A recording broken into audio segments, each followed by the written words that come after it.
All right, back to Genesis. We're actually going to be in Genesis 39, uh, talking about Joseph in Egypt. But before we do that, we need to deal with chapters 38, which you may think is a strange chapter if you've ever read it, and because it's about Judah and Tamar. It's the story of Judah and Tamar. So, very quickly, Judah. If you'll recall back in chapter 37, Judah is the one who suggests that they sell Joseph into slavery. So his older brother Judah is the one who comes up with a scheme to sell him into slavery out of the pit. So Judah is the one who's responsible for sending Joseph to Egypt. And then we have a strange insert in chapter 38 that Moses puts in the text, because in many ways the story of Judah is a story of redemption, and the story of Judah bookends the story of Joseph while he's in Egypt. And we'll get there, and I know that may not have made any sense, but just let me put it this way. We see at the beginning of Joseph's sojourn in Egypt, it's Judah who is responsible for that, for him being in Egypt. Then we have a story that Moses tells to show us how ungodly Judah had become, right? So it's a contrast between the ungodliness of Judah, and in chapter 39, we're going to see the godliness of Joseph. So Moses is contrasting the two brothers, Judah and Joseph. And Judah comes off as ungodly, and Joseph comes off as a very godly man. We're at the end of the story. It's Judah who is willing to sacrifice himself for Benjamin, Joseph's other brother, or Joseph's beloved brother, right? His full brother from Rachel. That will come later. But that's why chapter 38 is in there, is to show the ungodliness of Judah and the path that Judah takes to redemption. So Judah and Tamar. Judah has three sons. His oldest son, he marries him to Tamar, and dies. He's an ungodly young man, and God puts him to death. So Tamar is left as a widow. Now, this may seem strange to us in our day and age, in our culture, but in that culture, a woman without a husband was in bad straits. Without a husband or children, were in bad straits. So what the custom was, and what became the law of the Israelites, is if a brother died without an heir, then his brother, his younger brother, or one of his brothers, was to take his widow and produce heirs for her, for his older brother who was dead. So in other words, dies, and so Judah gives Tamar, his daughter-in-law, to Onan, his next son. And Onan refuses to produce heir with Tamar, and so God puts Onan to death. And then Judah has one more son, but he's a young boy. He's not old enough, and he tells Tamar to go back to her father's house. And when his third son is grown, then he will give Tamar to him so he can produce an heir through Tamar. And then Judah promptly forgets about it. He doesn't really forget about it. He doesn't want to do it because he's afraid God's going to kill the third son. He's afraid the third son is going to die too. So in other words, Judah refuses to do what he's supposed to do, to take care of his daughter-in-law. Long story short, she gets fed up with it because the third son is now a grown man. And so she disguises herself as a prostitute, and Judah goes into her, right? And she gets pregnant. And he had given her his signet ring and his staff as a surety for the payment that he was going to send her for her prostitution. She gets pregnant, and Judah is getting ready to put her to death. He's told that his daughter-in-law was pregnant. Of course, she's not married, so he's going to put her to death. And then she confronts him with his own signet ring and his staff. And bottom line is, Judah knows that he has done wrong. He forgives her. She has twins, and Judah takes care of her, but he doesn't know her again. Anyhow, chapter 38, a strange chapter, but it's there to show us the ungodliness, the unrighteousness of Judah at this point in his life. Keep that in the back of your mind when we come a few chapters further, when we see the final confrontation between Joseph and his brothers in Egypt. So any questions on chapter 37 and 38?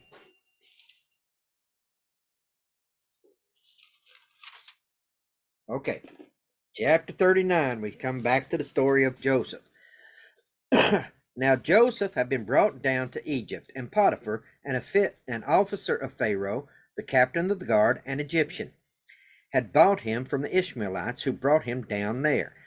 The Lord was with Joseph, and he became a successful man, and he was in the house of his Egyptian master. His master saw that the Lord was with him, and that the Lord caused all that he did to succeed in his hands. So Joseph found favor in his sight and attended him, and he made him overseer of his house, and put him in charge of all that he had. From the time that he made him overseer in his house and over all that he had, the Lord blessed the Egyptian's house for Joseph's sake. The blessing of the Lord was on all that he had in house and field.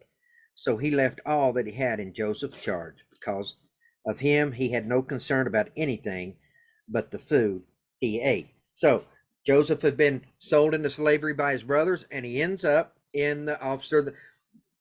The underlying language is he is the officer in charge of Pharaoh's security forces, right? Pharaoh's personal guard. Potiphar is the captain over his personal guard, right? And he ends up in this man's house, and God is with him, and God blesses him, and God blesses Potiphar because of Joseph. And Joseph is so successful. Joseph is such a hardworking young man, and so godly in his behavior, that Potiphar recognizes that God has blessed him and raises Joseph up to be in charge of everything he has. So Joseph has access to every single thing Potiphar has, right? We're going to see that in just a minute. So what this is setting up for is a contrast between Joseph and Adam. Because when Adam there was only one temptation, remember? One fruit he could not eat. He had access to everything else except one fruit. Well, the story of Joseph is parallel to the story of Adam. Joseph himself says, I have access to everything that is my master's, except for one, which is Potiphar's wife. Also recall, a couple weeks ago, I told you that the story of Joseph in many ways foreshadows, is typology, and foreshadows the story of Christ, right? Joseph comes to his brothers just like Jesus came to his brothers. His brothers reject Joseph just like his brothers rejected Jesus. And Jesus is in essence thrown into a pit. He is killed and buried and then resurrected. Joseph is thrown into the pit and then sold, and then his father believes he's dead. So these parallels throughout the entirety of the story.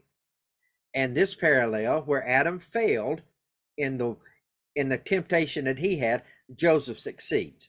So anyhow, Joseph is the overseer of everything that Potiphar has. Now Joseph was handsome, in the latter part of verse 6. Now Joseph was handsome in form and appearance. Beautiful is the underlying language. There's only two other men in the scriptures in the Old Testament who are called beautiful: David and Absalom. Moses is called a beautiful child, but he's not ever called beautiful as a man. So Joseph, David, and Absalom, all three are called beautiful men. Make of that what you will. I don't know if that means anything, but there you have it. Now Joseph was handsome in form, or beautiful in appearance. Same words that are used of his mother, by the way. So this is where Joseph gets his looks, I would imagine. Now Joseph was handsome in form and appearance, and after a time his master's wife cast her eyes on Joseph and said, lie with me. But he refused and said to his master's wife, Behold, because of me, my master has no concern about anything in the house, and he has put everything that he has in my charge. He is not greater in this house than I am, nor has he kept back anything from me except you, because you are his wife. Notice what Joseph just said. I have it all. I have access to everything he has. I'm in charge of the money. I'm in charge of the servants. I'm in charge of the household. I'm in charge of everything. And he has only kept one thing back from me, right? You, because you are his wife. Just as in the garden, there was only one thing kept back from Adam. It was the fruit, the tree of the knowledge of good and evil. So,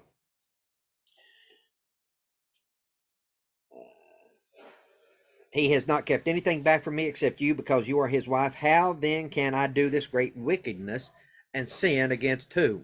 Who does Joseph say he's going to sin against if he does it? Not Potiphar. Sin against God. How then can I do this great wickedness and sin against God? And as she spoke to Joseph day after day, so this is not a one-time deal. This is not a one-time temptation. This is a constant thing. This woman is after Joseph. She's chasing Joseph day after day after day after day. I'm sure he dreaded getting up and going to work in the morning.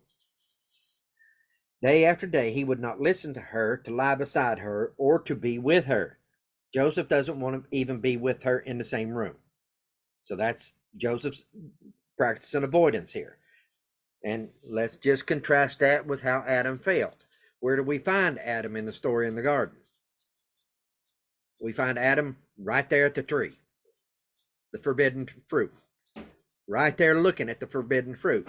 Joseph could have done the same thing, but here we're told that Joseph doesn't even want to be with her, doesn't want to be around her, doesn't want to be in the same room with her. He's avoiding her at all costs. He would not listen to her, to lie beside her, or to be with her. But one day when he went into the house to do his work, and none of the men of the house were there in the house, she caught him by his garment, saying, "Lie with me." But he left his garment in her hand and fled and got out of the house. And as soon as she saw that he had left his garment in her hand and had fled out of the house, she called to the men of her household and said to them, "See, he has brought among us a Hebrew to laugh at us." Who is he? Potiphar. She's blaming her husband. See, he, Potiphar, has brought among us a Hebrew to laugh at us. He came into me to lie with me, and I cried out with a loud voice. And as soon as I heard that he heard that I had lifted up my voice and cried out, he left his garment beside me and fled and got out of the house. Then she laid up his garment by her until his master came home. And she told him the same story, saying, "The Hebrew servant whom you have brought among us," again, she's blaming Potiphar, "the Hebrew servant whom you have brought among us came into me to laugh at me. But as soon as I lifted up my voice and cried, he left his garment beside me and fled out of the house." As soon as his master heard the words that his wife spoke to him, "This is the way your servant treated me," his anger was kindled, and Joseph's master took him and put him into the prison, the place where the king's prisoners were confined. And he was there. I lost my place. And he was there in prison, but the Lord was with Joseph and showed him steadfast love and gave him favor in the sight of the keeper of the prison. And the keeper of the prison put Joseph in charge of all the prisoners who were in the prison. Whatever was done there, he was the one who did it. The keeper of the prison paid no attention to anything that was in Joseph's charge, because the Lord was with him, and whatever he did, the Lord made it succeed. Now, we're going to see in chapter 40 that the prison is in the house of the captain of the guard. Who's the captain of the guard? Potiphar. So this prison is the language, the Hebrew language that is written here indicates that it is a subterranean place under Potiphar's house. So Joseph is thrown in the dungeon of Potiphar's house, which is better than he could have, because I'm sure that Potiphar, there's still a residual respect that Potiphar had for Joseph. And perhaps Potiphar, with the language that his wife uses, trying to blame Potiphar both to the servants and to Potiphar himself, that it's his fault that all of this is happening.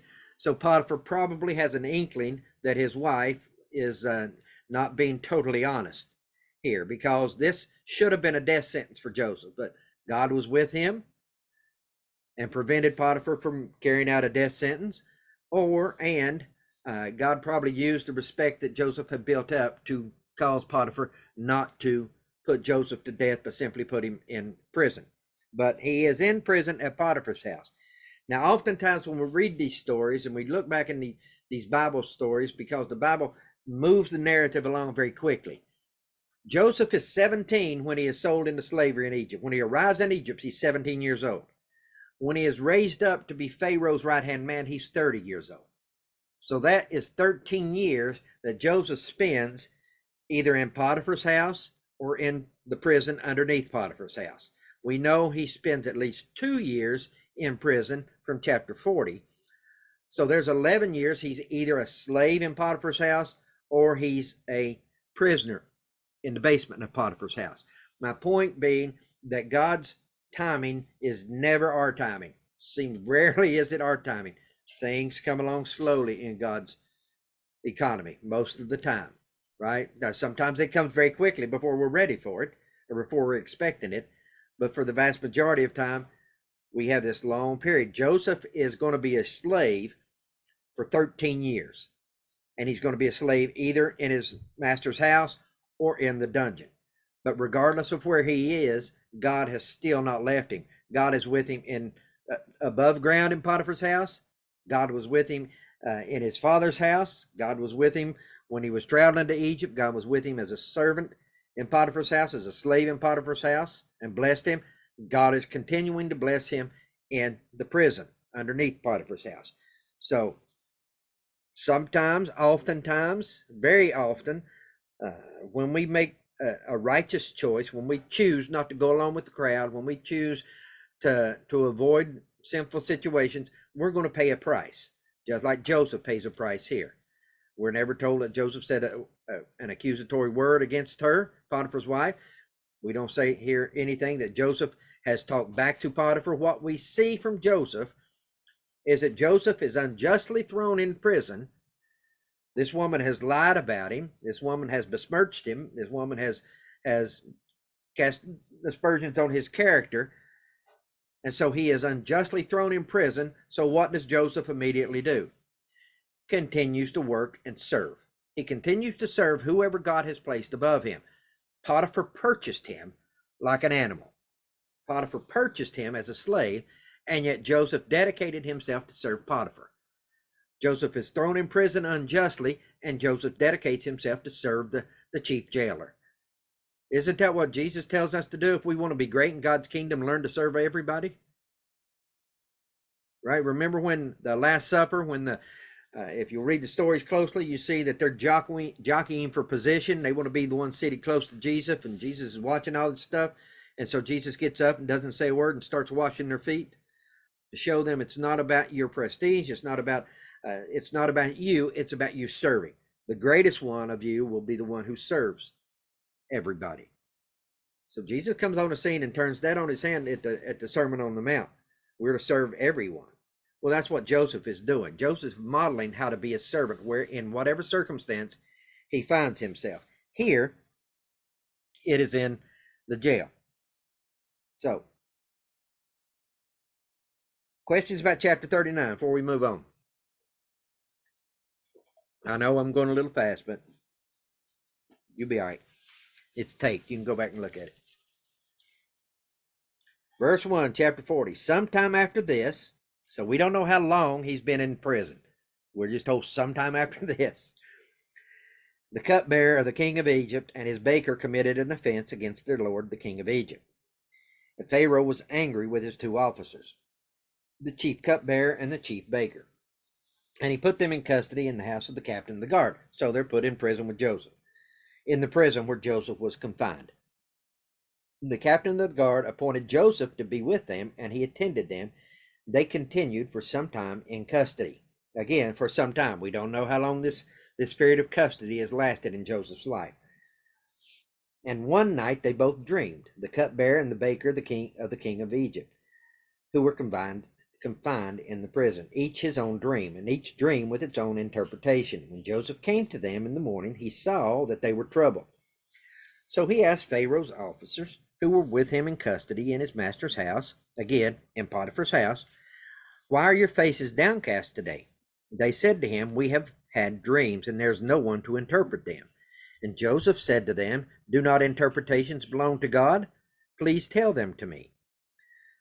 So the chief cupbearer told his dream to Joseph and said to him, "In my dream there was a vine before me, and on the vine there were 3 branches. As soon as it budded, its blossoms shot forth, and the clusters ripened into grapes.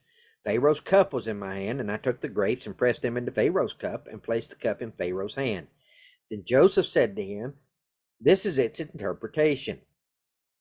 The 3 branches are 3 days. In 3 days, Pharaoh will lift up your head and restore you to your office. And you shall place Pharaoh's cup in his hand as formerly when you were his cupbearer. Only remember me when it is well with you, and please do me the kindness to mention me to Pharaoh, and so get me out of this house. For I was indeed stolen out of the land of the Hebrews, and here also I have done nothing that they should have put me into the pit." Then when the chief baker saw that the interpretation was favorable, he said to Joseph, "I also had a dream. There were 3 cake baskets on my head. In the uppermost basket there were all sorts of baked food for Pharaoh. But the birds were eating it out of the basket on my head. And Joseph answered and said, this is its interpretation. The 3 baskets are 3 days. In 3 days Pharaoh will lift up your head from you and hang you on a tree, and the birds will eat the flesh from you. On the 3rd day, which was Pharaoh's birthday, he made a feast for all his servants and lifted up the head of the chief cupbearer and the head of the chief baker among his servants. He restored the chief cupbearer to his position, and he placed the cup in Pharaoh's hand. But he hanged the chief baker as Joseph had interpreted to them. Yet the chief cupbearer did not remember Joseph, but forgot about him. I know if you read the commentaries, some commentaries try to correlate these 2 men, the baker and the cupbearer, with the 2 thieves on the cross between Jesus. I'm not willing to go that far. Where we got 2 thieves on the cross with Jesus, the thought goes, and Jesus is one of them reaches out to Jesus and says, remember me when you come into your kingdom. Jesus says, today you will be with me in paradise. But the other one never repents and comes to salvation that we're told. So one dies and one lives. I'm not willing to take the typology that far. It might be a little far-fetched, I think, but you might run across that when you read some of the commentaries, if you read some of the commentaries, which you should. But bottom line is, Joseph has gone from the dreamer to the one who interprets dreams. God has let him grow in wisdom, and again, we don't know how long this has taken. First, in chapter 41, we're going to see it's 2 years after this incident that the cupbearer finally remembers Joseph, because Pharaoh's had a dream. And the cupbearer remembers, hey, there's a guy in prison that told me my dream. Well, this was 2 years later. So at least 2 years in prison. And there's a couple of times here in chapter 40, it says, for some time. So we don't know how many years Joseph was in prison. It seems to be a substantial amount of time.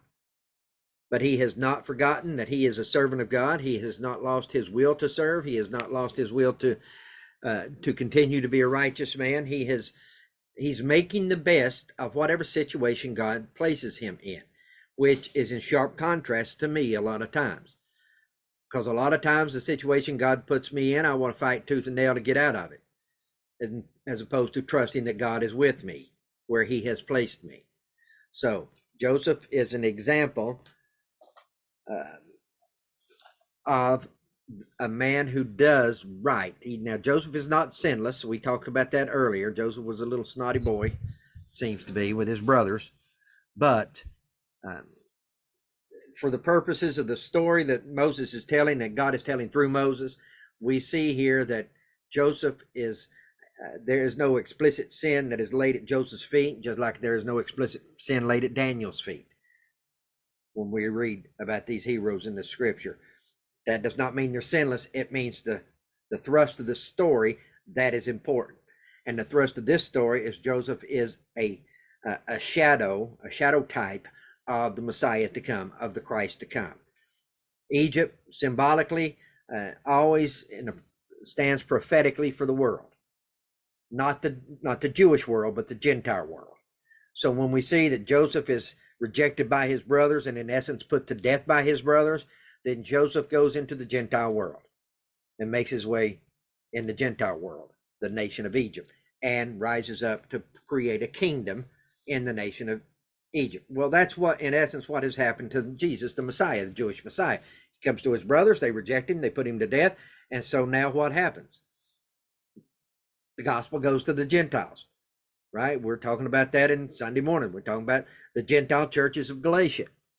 Paul has been assigned the apostle to the Gentiles. Why to the Gentiles? Well, the Old Testament prophets tell us, Moses himself tells us. And then we're told in the New Testament, God sends the gospel to the Gentiles. He sends his son to the Gentiles so as to make the Jews jealous. So as the Jews understand, we messed up. And they get jealous. So they will finally turn around and come back to the Gentiles. I mean, to Jesus. But I know that was quick, but questions, comments, concerns?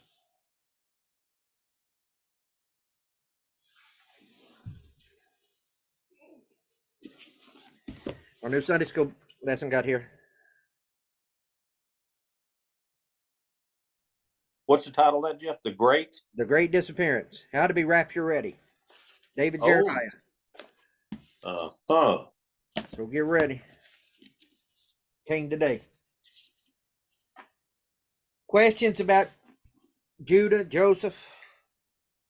Anything? So wasn't it Judah originally who did not want them to kill Joseph?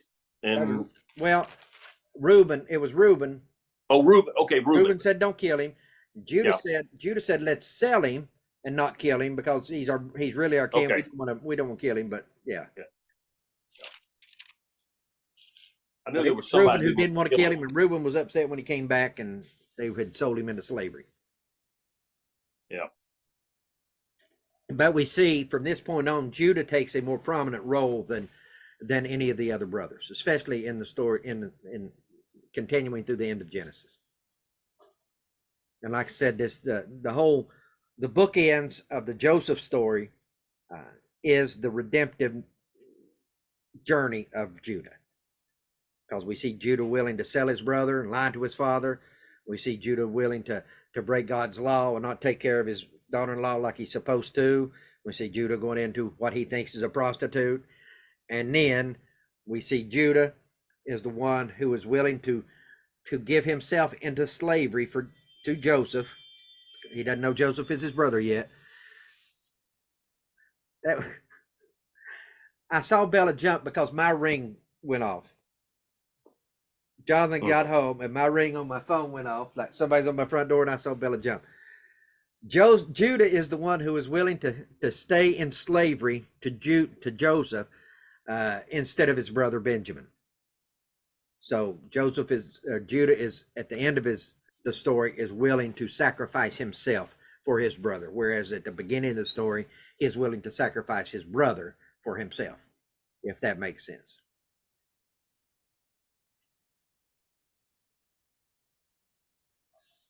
Anything else? Tracy and Carrie, y'all been awful quiet.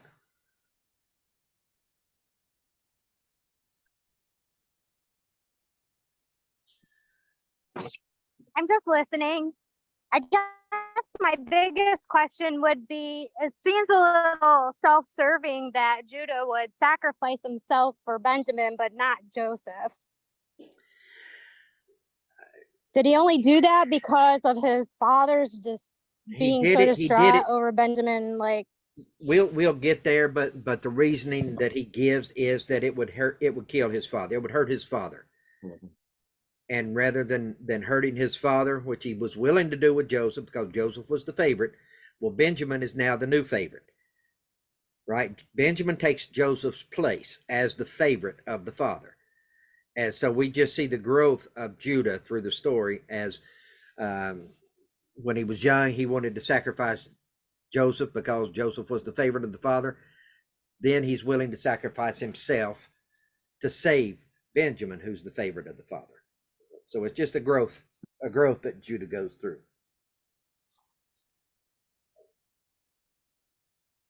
That makes sense? Yeah, it makes sense, I guess. Not the light bulb didn't go off like it did Sunday morning, Tracy. I can hear it in your voice. I don't know. I guess it's just a very human thing of me to be leery of people's intentions, I guess. That it would be more, maybe was he hoping for him to become the new favorite when Joseph was gone? I don't know. I think that was probably a large part of it. But if you'll recall, Jacob was sending Joseph to spy on his brothers. So that was part of why they wanted rid of him. And, I'm sure there was some, competition about who wanted to be the next favorite or whatever, but it was Benjamin because he was also Rachel's child. And so he was going to be the favorite. So I'm sure they didn't like Benjamin just like they didn't like Joseph. Mm-hmm. But Judah stepped up in the end and was willing to sacrifice himself for his father and for his brother. But and when we get there, we can read Judah's words, and maybe it'll help you a little bit understand why his motivation for doing what he does.